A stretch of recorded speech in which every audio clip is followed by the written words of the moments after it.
I think it's just funny. Like, that's the Summer Cup, and then Cassie and I were kind of laughing to each other before the PKs. Like, yep, this is what the Summer Cup is gonna be. So, I think it's a cool experience, though, especially like being able to get like penalty kicks in before, the NWSL finals and stuff. It's like good practice for all of us, and it's a competitive tournament.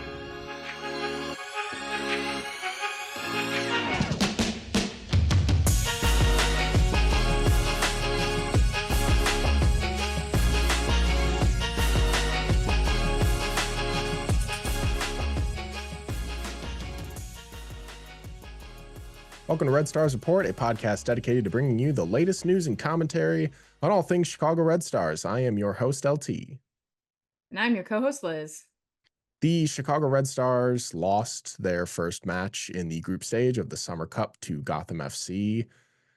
Drew at full time, lost 5-4 in PKs, with Gotham making all of their PKs and the Red Stars, Shea Groom getting hers blocked by Cassie Miller as the only missed PK by the club.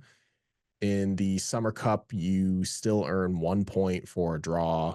With winning the PK, you get 2 points.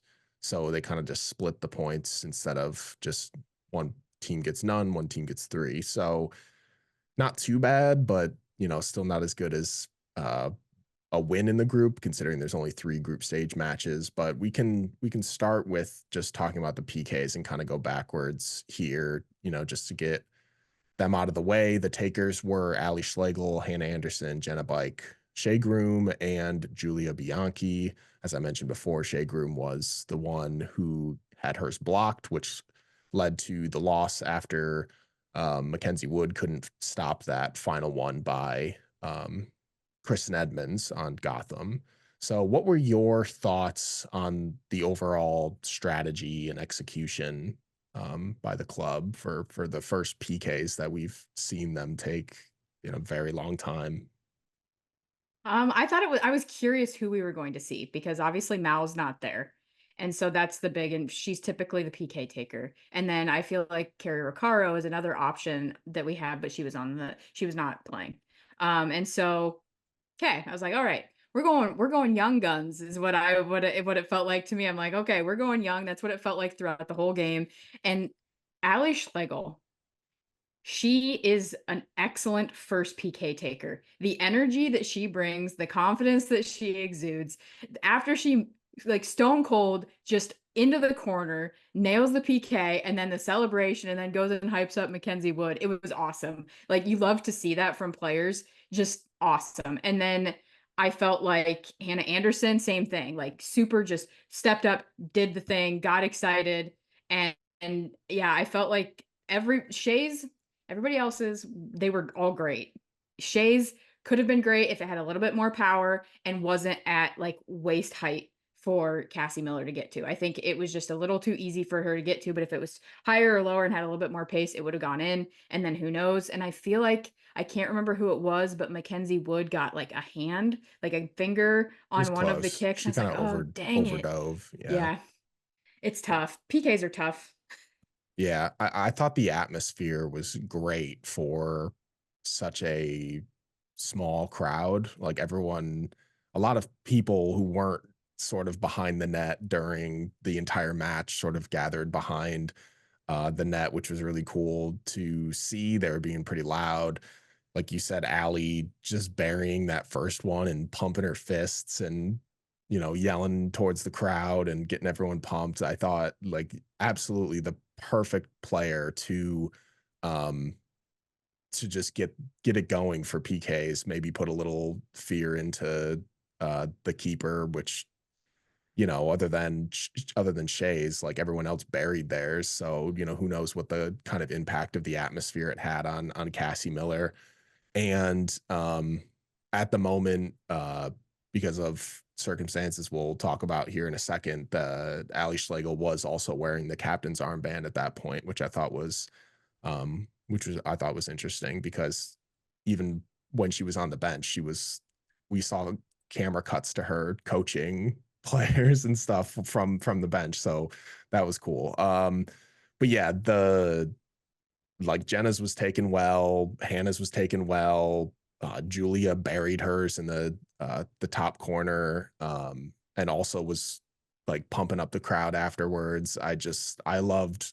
It's so fun to watch PKs in a tournament in the middle of the NWSL season, because you rarely ever get to see these club players take PKs unless it's the playoffs. So that was very, very fun to watch. Mackenzie, I think, kept making the right reads except for that first PK. Just wasn't able to actually get her hands on the ball or really be in the right position, but she kept guessing the correct side, which was impressive. But I think a lot more work would have to go into her PK stopping. She didn't look overly comfortable there, but at least she kept guessing the right side and didn't look too foolish throughout the entire time.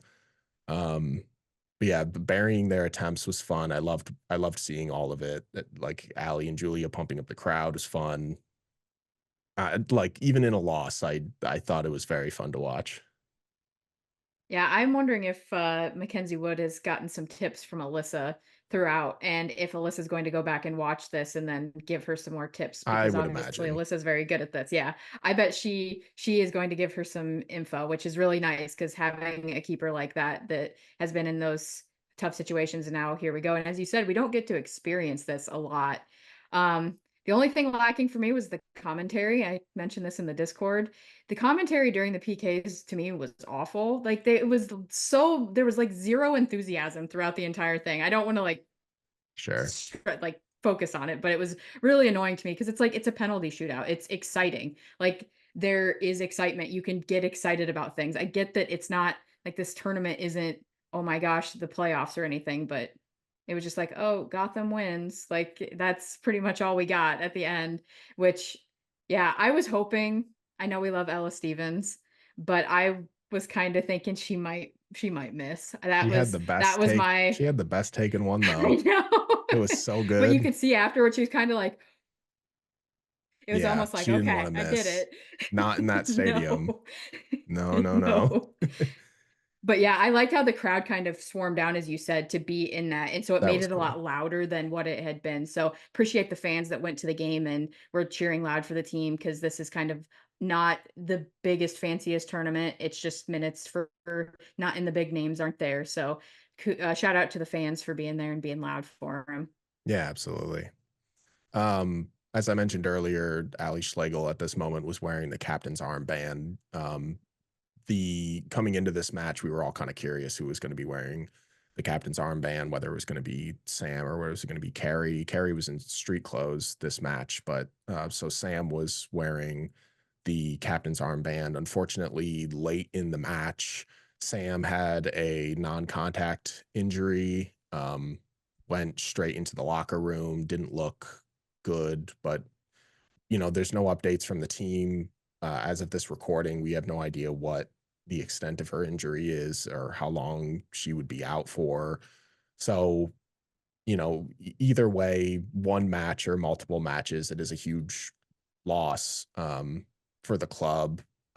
We can speculate on what the club would do to replace whatever um, is left by her. I would imagine when Natalia comes back into the country, she'll just sort of end up back as the center back. She'll probably be the right center back again, and then they'll shift Hannah over, whether it's for a game or multiple games. But yeah, it sucks to see something like that happen to any player, but especially Sam, who plays every single minute of every single game in her career, um, pretty much most of the time, 99% of the time. Um, so yeah, that it sucks, but we'll find out what happens and then we can talk about it more in depth. Yep, let's just hope for the best and give her our well wishes on a recovery of whatever it is, and we'll find out when we find out, and the team will move on. And unfortunately, injuries happen, but let's just see what we can't know and feel anything until we know. That's where I'm at with it.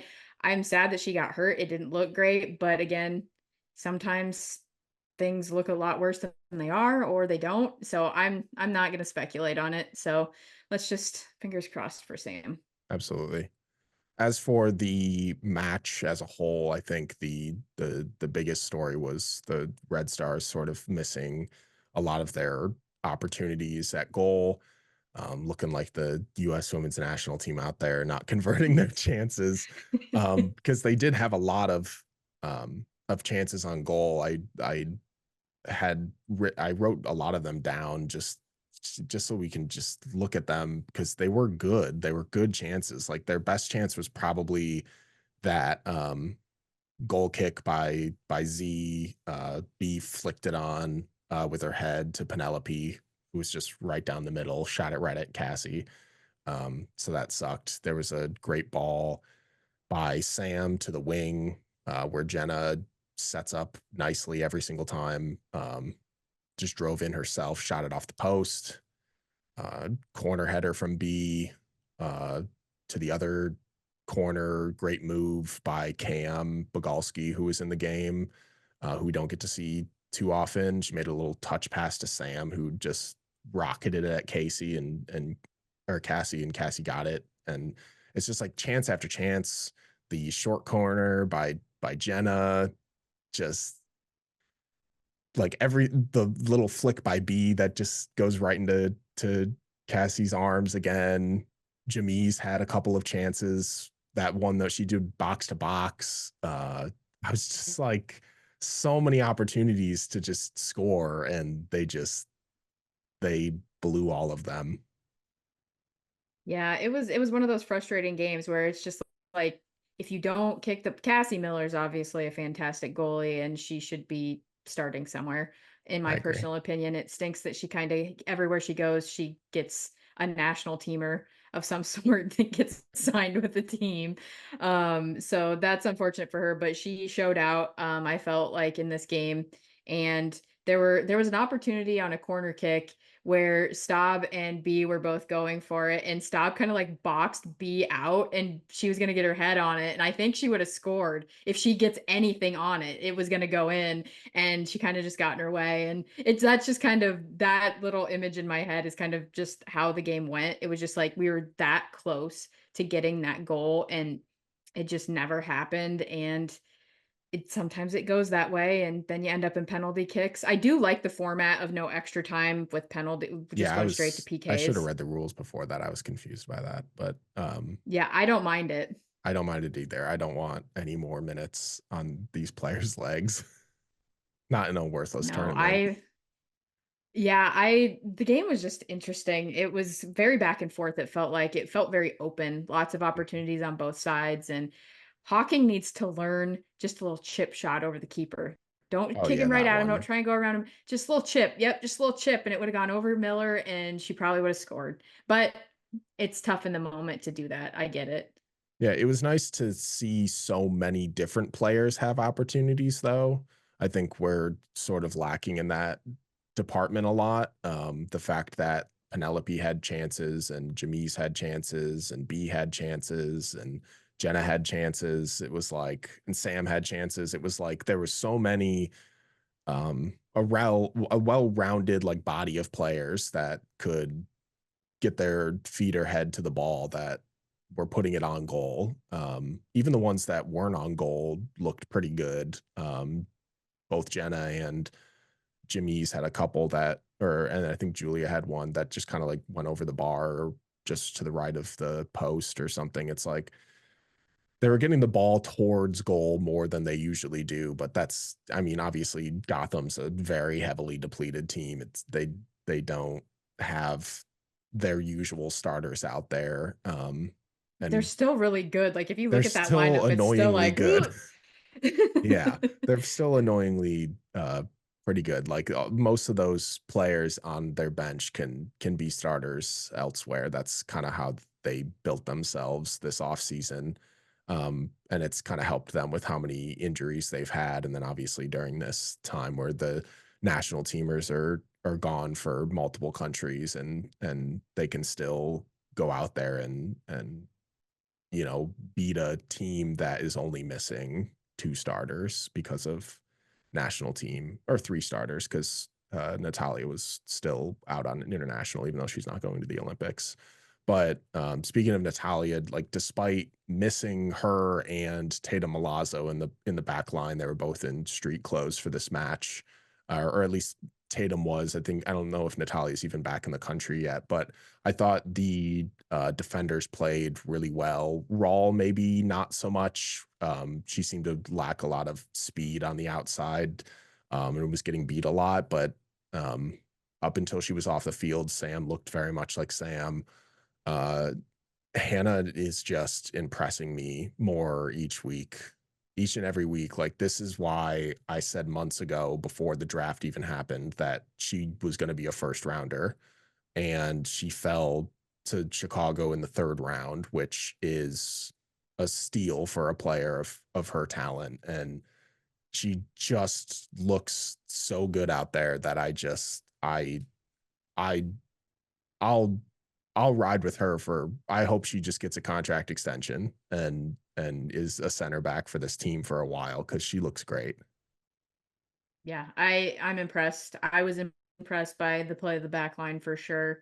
It was good to see Maxi back out there. Yeah, there were definitely some moments, but I think she's not played a Yeah, lot, so it's probably getting back up to that speed to play is really tricky. And I just want to mention that I felt like the ref was a little bit on Sam Staub for some reason, and I don't get it. That one yellow card she got, I was blown away by that call. I still, to this moment, have no idea how that was a yellow. Um, but it it just felt wasn't. like every time she went in, no, it wasn't. Every time she went in, it felt like the ref was blowing the whistle and calling a foul. I'm like, it's not a foul. It's not a foul. You don't think she can get to the ball, but guess what? She can, because she's that good. But yeah, Hannah Anderson, as you said, what impresses me the most is the amount of changes from um losing who we have in the international break. And then like with Nair, so you've got a different keeper, you've got multiple changes on the back line. For that communication still to exist tells me that Lauren and the coaching staff are doing such a good job of working on that communication all through the season, because they didn't miss a beat. And so Yeah. that was really good to see, because that's a huge thing that you can lack when you have that many changes on the back line and at the keeper position. Yeah, and then at halftime, Cameron Bogolski came in and I thought played really well. Like, she's a player that during this tournament will be fighting for playing time, and it was great to see her perform better than you'd expect from a player who's in street clothes most every match, to just come in and look like she belonged, which was pretty. It was pretty cool because I mean, she was making plays on defense, she was getting involved in the attack. She even had like a nice little, move on the baseline that got a ball into the box, the one that Sam um, almost put into uh, the top of the goal. The thing that impressed me the most about her was her speed. I don't know if it was just like watching Maxi that first half, not being able to keep up with those attackers, and then Cameron comes in and immediately just has so much more speed, fresher legs. I thought she looked really impressive, and I'd like to in this the rest of this tournament. I'd like to see more of what she can do, to see if she can even fight for minutes on the back line whenever they get the little garbage minutes that the back line players usually get when a team like Chicago plays their entire back line for pretty much 90 minutes every match. Yeah, I was impressed. I thought that she went out there thinking, I'm gonna try and earn myself minutes. I'm gonna earn myself a dress in a game. Yeah. Even something like that. I think she did it, in my opinion. I think that she proved that she is better than some of the players that we have seen outside back recently. Um, and so I think that I would not be opposed to seeing more of her, and I would love to see more of her in this tournament, to see if we can do that like against multiple teams. It's not just a one-off situation. So I'm hoping to see more of that, because I was impressed. As you said, the speed, that's a big thing, I think, for Chicago to have that at the outside back position. Yeah. So Carrie Riccaro sat for this match. Just like Tatum, she was not even dressed.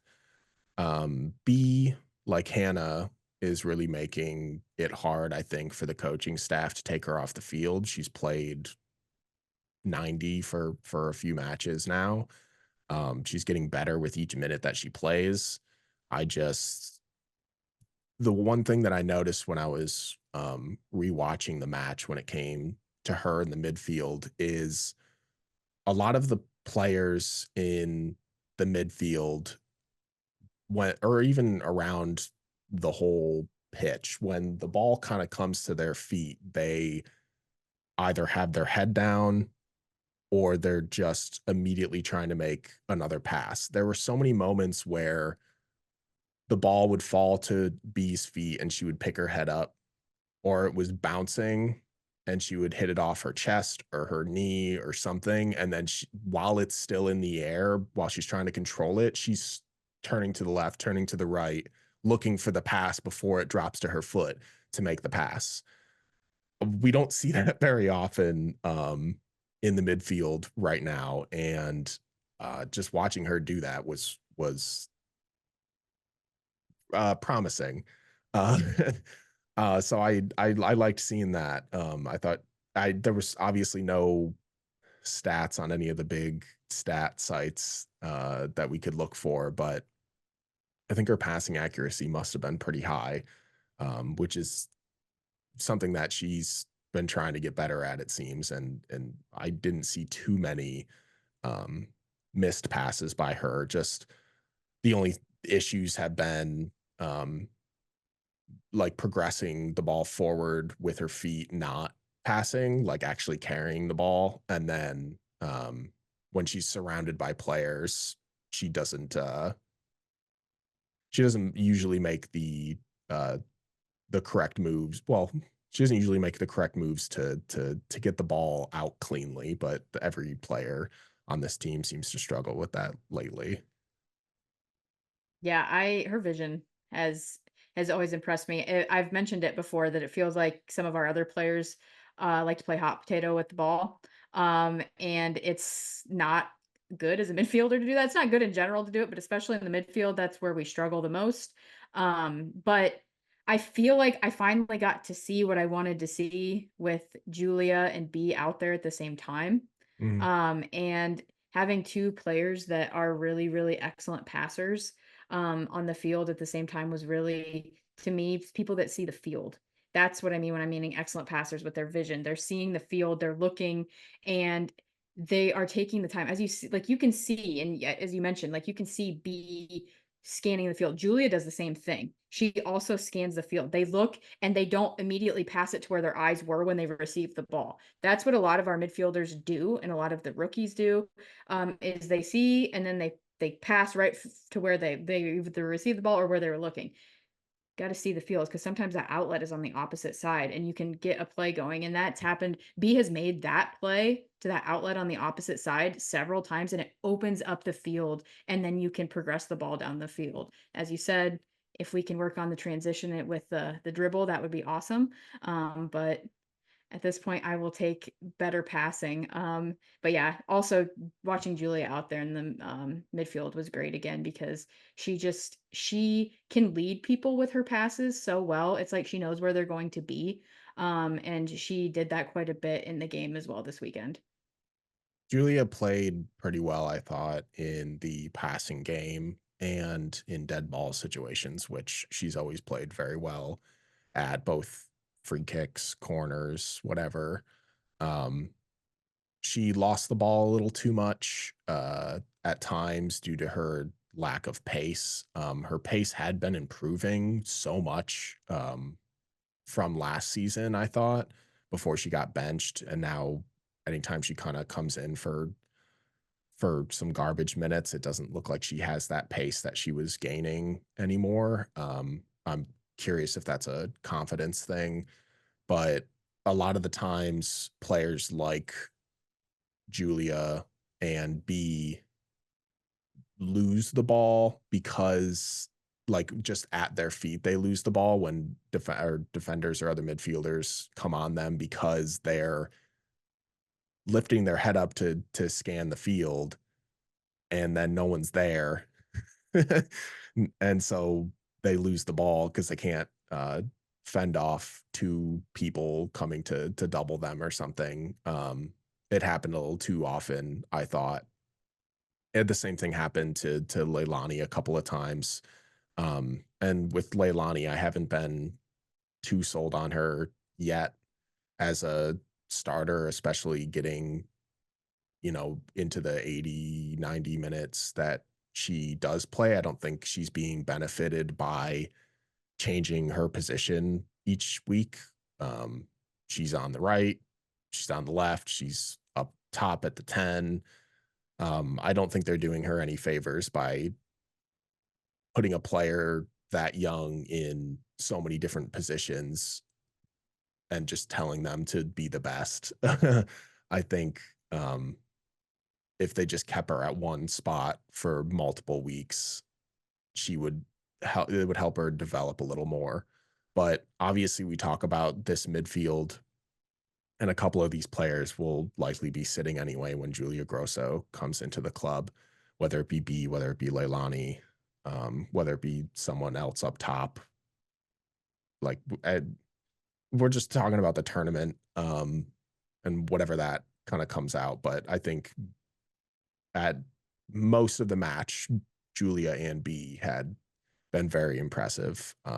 I thought when it comes to whatever this game meant, at least, they weren't, the best performances of their career, but, or at least in Julia's case, I think B probably had one of the better performances, especially with how many times she was in the attack, getting her head on the ball, and then making the correct reads and the correct passes. I thought we've seen her not get to that level quite yet. So that was cool to see. That's what I think is kind of, to me, the purpose of this tournament is for these players to gain some confidence, get some minutes against teams where they're not like on you all the time. Like you're going to maybe have that extra second to have the ball or something like that, because you're Sure. not having the immense superstars from that are going to be at the Olympics all over you. You're going to get some time. And I'm happy for what we're seeing. I thought that our possession in the midfield was a little bit better overall. But there's definitely a lot that needs to be worked on. When I say that, I'm not just ignoring the very glaring issues that are still there, but I felt like we possessed it a little bit better and we passed it a little bit better in this game. Yeah, I'd agree. I'd totally agree. And I think that was evident in the fact of how many chances on goal we even got. Because in the attack, like at the start of the match, I really wanted to see Jimmy's in there with the starters. That was something that I thought would happen with Malgon. I thought they would immediately throw this player who's kind of on the rise just immediately into the starting 11. It didn't happen. Lauren chose Nadia Gomes over her. Nadia looked sort of like she has always looked, good at pressuring, good at playing defense, and but not really making too much of an impact in other areas, whether it be passing, shots, anything like that. But Jamise came in substitution and I think made an immediate impact with increased speed that Gotham seemed to really struggle with her, and she just had the whole pitch to work with, and I thought she did a really good job other than not converting her chances. Yeah, I agree. I think that Nadia, she has a lot of good qualities, but then at times she looks lost out there, not in the right proper like position, or just not exactly sure of where to make runs at times it looks like. And so she's trying to take a moment to like read the situation, which you can't really do.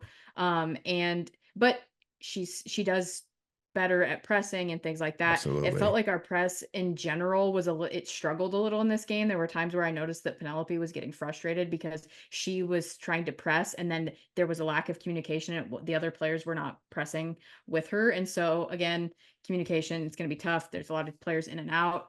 But you're going to have that in these games. And this is just kind of a learning experience for them. But I thought that we created some really good chances, and you can build off that. Like, it's not like they didn't create anything and we're like, oh, here we go, we're never going to score because we don't have Mal. But I feel like at this point we can at least say we were creating chances, which is better than what we have been doing. And I think a player that really did that was Jenna Bike. She looked like very similar to her early 2024 form when um when she was playing very well for several matches, and then she kind of fell off a little bit, went back to the bench, hasn't gotten too many minutes as of late until the last couple of matches. But I think she came in. I thought she fought like hell for a lot of balls. She put herself in position on the wings a lot to receive the ball in open space and drive it to the box. It's very on brand for her. What's also on brand for her is when she does get the ball, she goes straight at the defense and then gets knocked off her feet. It that did luckily lead to a red card that didn't necessarily do much for them in the match. But that is what she does. She drives at defenders and hopes to make them miss. And when she doesn't, she falls flat on her face. But I thought she performed really well, and it was nice to see her back to what we had been seeing earlier in the season. Yeah, I agree. She's very good at drawing fouls. She's very shifty. I think when I watch her play and when I watch her take on, she is so good at faking players out with her hip movement, Yeah. because as a defender, you're always taught to watch their hips, because if you watch their hips, then they're never going to get past you. But she's so good at shifting her hips in the direction she's not going that the defender lunges and then they foul her. And it's just really impressive to watch because that's a skill that not a lot of people have. But she needs to stop going to the Mal school of I'm going to cut off my own angle and take it to the side and try and shoot on the short side, because I think that she'd have a couple more goals this season if she didn't do that. Yeah, it's possible. But yeah, you're absolutely right. Like when she just like in when she turns her hips to the left, she'll just use the outside of her foot to get the ball around the defender who's pressing to the right side of them because that's where they think she's going. She does it a lot, and it's really hard to stop. She's much better at it on the wings than she is up the middle. But I there are so many times where I've been so impressed by her, and I hope that she just keeps developing more to her repertoire because I think she'll make more of an impact and start scoring those goals if she just is a little more disciplined in the box. Yep. And hopefully she can, if not, draw some PKs. At That we least now she, know who we have some excellent PK I takers. was gonna say at least she scored a PK Yep. and drew a red card. And when it comes to those cards in this match, Sam Staub, Hannah Anderson, and Shea Groom are all now on yellows. Another yellow against Chivas, and they'll be suspended for one match. I thought this ref kind of sucked for both teams. I don't always complain about refs, but when I do, I especially don't argue for both teams. But the Red Stars even had what was probably a penalty in the box, a clear handball that on cam, maybe two handballs. I think B even had one that was pretty close to the edge of the box that they didn't call. And the ref just bailed them out. It was kind of wild. The yellows against them were pretty garbage, except Shea's, I think, was pretty warranted. New York, probably should have had more yellows with how rough certain players were being. Um, but I'm No glad they VAR though. no VAR. They at least got that red for the hip check on the breakaway with Jenna. But I mean, like there were deflections that were going out of bounds that the refs would call a different way, corners that should have been goal kicks that should have been corners for both teams. It was a mess. It was such a horribly refereed game. It was wild. Yeah, I was not impressed. As I mentioned earlier with the Staub yellow card, I was blown away That by was that just a call. tackle. That's Yeah, all it it was. was. It wasn't even a foul.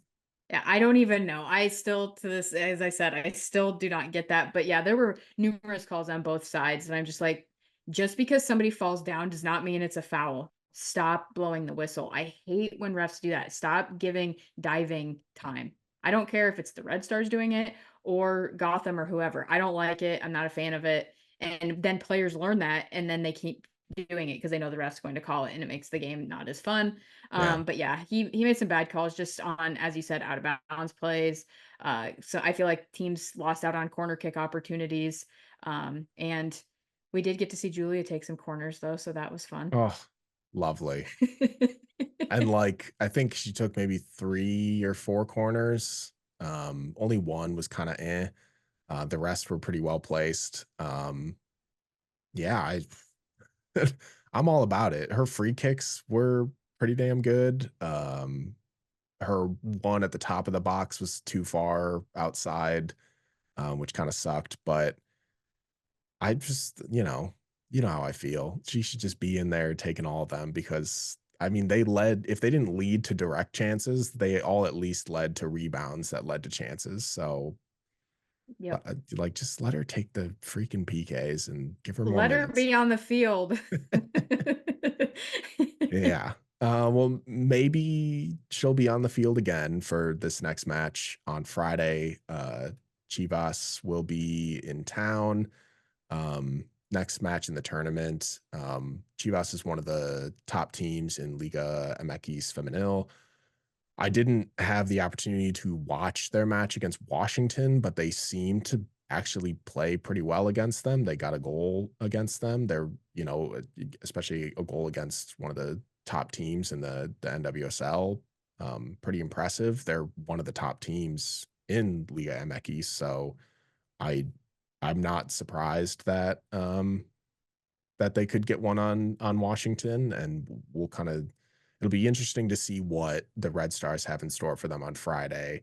Um, I know that the Red Stars want to win, but at this point, at what cost of your best players do you really like? You're already down points in your group. You're already in third place in your group. Why? And there's only 2 matches left. Why throw your best players out there to risk even more? I don't know. I just throw the young people out there, the ones who don't get minutes very often, and I would just run with it. I agree because as we know, you can win your group and still not make it out. So why even bother at this point? Because we might not even win our group. So we've seen that injuries can happen. We don't want any more of that. And so see what the youngsters can do. They're bringing the fire. They're bringing the energy. You'd love to see it. But yeah, these are the games that I am looking forward to the most in the Summer Cup because like great we played Gotham, but like I playing the team in the other league, that's the fun part. Like Yeah, that's what makes it exciting. Like that's when I was trying to catch bits and pieces of the games all weekend, and those were the games I was tuning into. Like I don't really, again, try not to make like negative about the tournament, but I don't really need to go watch the NWSL teams playing against each other. I want to see them, like I want to see Tigres, I want to see whoever else like they're playing. Like I want to see those teams play because we don't get to see them all the time, and especially because there's so much conversation. I know people are missing players on both sides, on all the teams, but there's all these conversations about this league's better than this league, and this league plays this way, and so it's fun to see the different playing styles. And some of the fans are showing out for the Mexican league. They're showing absolutely. out for some of these games, and it's really fun. I believe it was Club America. I saw that they had a ton of fans at their game, Yeah, and it was really exciting. And I know that they are very big supporters of all of their players. I know that Sarah Luber unfortunately has a season-ending injury, but they were sad but still supported her when she came to Chicago, and then when she went back, same thing. But it's too bad she can't play. It'd be yeah, fun to try and it keep is. tabs on her, but And yeah, it's and I think it's fun to see the different leagues. yeah, and Chicago has one of the largest, if not like the largest in a major city populations of Mexicans, and it's like they're gonna show out for these matches.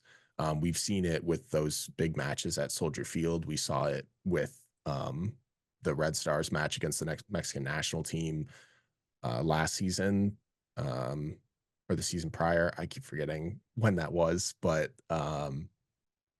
yeah, those are the those are the teams I want to watch. I don't like. Yeah, we're watching Chicago versus Gotham.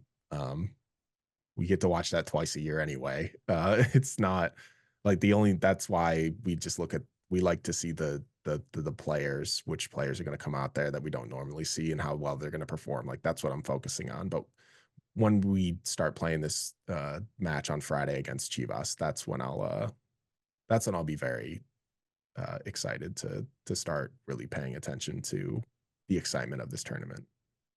Yeah, it's gonna be fun. I'm excited. Those are the games that I want to see. I want to see those atmospheres because I think the atmosphere is gonna be phenomenal as well. So it should be fun, and it's a Friday night game. Let's go. Yep. And then on Thursday, the U.S. Women's National Team play their first match of the Olympics against Zambia. So, what should we looking forward to with that, Liz? Goals. Hopefully, I there's gonna be goals. So that game is at 3 o'clock, 3 p.m. Eastern time. It's on USA Network or on Peacock. If people don't know, all of the things for the Olympics, all of the events you can watch on Peacock. So if you don't have cable, just a heads up. But it's on USA Network. And I think that we're going to see essentially the same starting lineup that we saw for these last two games, pretty much, barring any injuries that could be occurring or anything. But I think we're going to see goals. I think that Mal's actually going to get one in this game. I really do. I think that we're going to see her I'd love to see get a it. goal. I really do. I think that she is itching for one. I also think that Trinity is itching for one. So we might see that. But Barbara Banda, woo-hoo-hoo. It's gonna be fun. But Barbara Banda has to get the ball and be able to break down one of the best defenses in the world to score. So and get it past one of the best keepers in the world, if not the best keeper in the world. So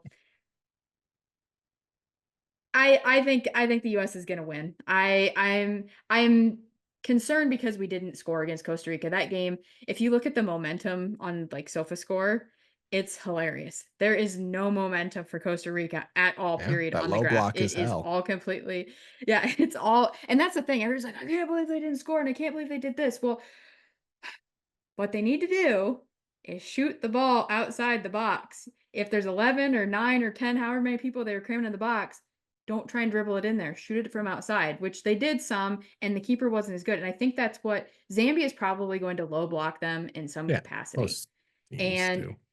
yeah, they're going to do that, and they're going to just hope that Banda and company can get some breakaways. That's going to be the game plan. But I'm hoping that Emma and company have learned from their errors, and it's going to be great. If not, I'm going to be a very unhappy camper. But they'll play again on Sunday, so we've got Thursday then Sunday. So we'll see what they do. It's gonna be a tight. That's my whole thing is it's tight. Like those windows are tight for games, so Yeah. it's ready to get the party started. And one of the teams that's involved in the Olympics is Brazil. And there are some reports out of Spain that say that the Red Stars will actually be signing Brazilian international forward Ludmilla, who last played in Madrid. High impact goal scorer who is currently coming off of a season ending injury the season prior. So she has gotten a full season under her belt after that injury, but her stats were reduced since the injury. She's 29 years old, so this is sort of out of the trend of the Red Stars trying to get in promising young talent. But it's possible a change of scenery for a veteran player like her around the world will help her get back into her goal scoring ways. According to the report, she was offered one of the larger contracts in NWSL history with a length of 3 years through 2026. So clearly the Red Stars see her as one of the better players in the world. I mean, she's coming back or coming to a club with fellow Brazilian Julia Bianchi, and is currently on the 18-player roster at the Olympics with Brazil. So she's good enough to make that roster. I haven't had time to watch any film on her yet, or sort of do an in-depth look into her stats or anything. So I'll have more to say if the signing becomes official, but it's cool to just see that the Red Stars are just signing more and more players as the season goes on, and as this new era sort of gets into its early stages. Yeah, if the reports are true, the Brazil invasion of the NWSL continues. So true. And we are getting a second one, which I'm very excited because they bring such a flair with their style of play. And I have seen Ludmilla play one time in person. It was at She Believes last year, right before her injury in 2023. I believe that was February, and I think she tore her ACL in March. And so I saw her right before she got hurt, and she is so fast. She was fast. Again, I have not seen her play since then, but she was so incredibly fast. Her footwork on and off the ball, the runs that she makes, very, very impressive. And if she can bring that to Chicago, and we're adding Julia Grosso, and we're going to have Mal and company, oh my, oh my. The attack could get good in a hurry if she can get back into form. Again, we're talking out of form at the moment, but if she's good enough to make the 18 for Brazil, you have to be pretty darn good. Yeah, absolutely. She is 5'3" though, so there goes Height FC. Not Uh, high FC. she would be one of the shorter players on the team coming in. I think Will not be probably the targeting her for shortest. corner kicks. Yeah, probably not. I don't know. Yeah, we'll see. We'll see how this pans out if it becomes official. They're just reports from what seem to be pretty trusted sources. There's details on the contract, so it doesn't seem like that would just be some, flimsy rumor if there's that kind of detail to it. When the club announces it, will be determined here soon. Whether that's before or after the Olympics, will I the Julia Grosso stuff kind of came out of nowhere with that becoming official. So this could come out of nowhere this week, next week. We'll find out. But that's all the stuff that we have to talk about today. There was a lot. We had to get through a lot of stuff, but we'll wrap it up for this week. You can find us on Apple Podcasts, Spotify, and YouTube, and anywhere else you find your podcasts. Make sure you're subscribed to those platforms to know when our next episode goes up, and make sure that you're following us at Red Stars Report on all our social media channels to keep up with the latest news between the episodes. Don't forget to join our Discord. It's been really great every week talking to everyone, and especially with the Olympics coming up, like I mentioned last week. We'll all be talking about every Olympic sport in there. It's going to be very, very fun.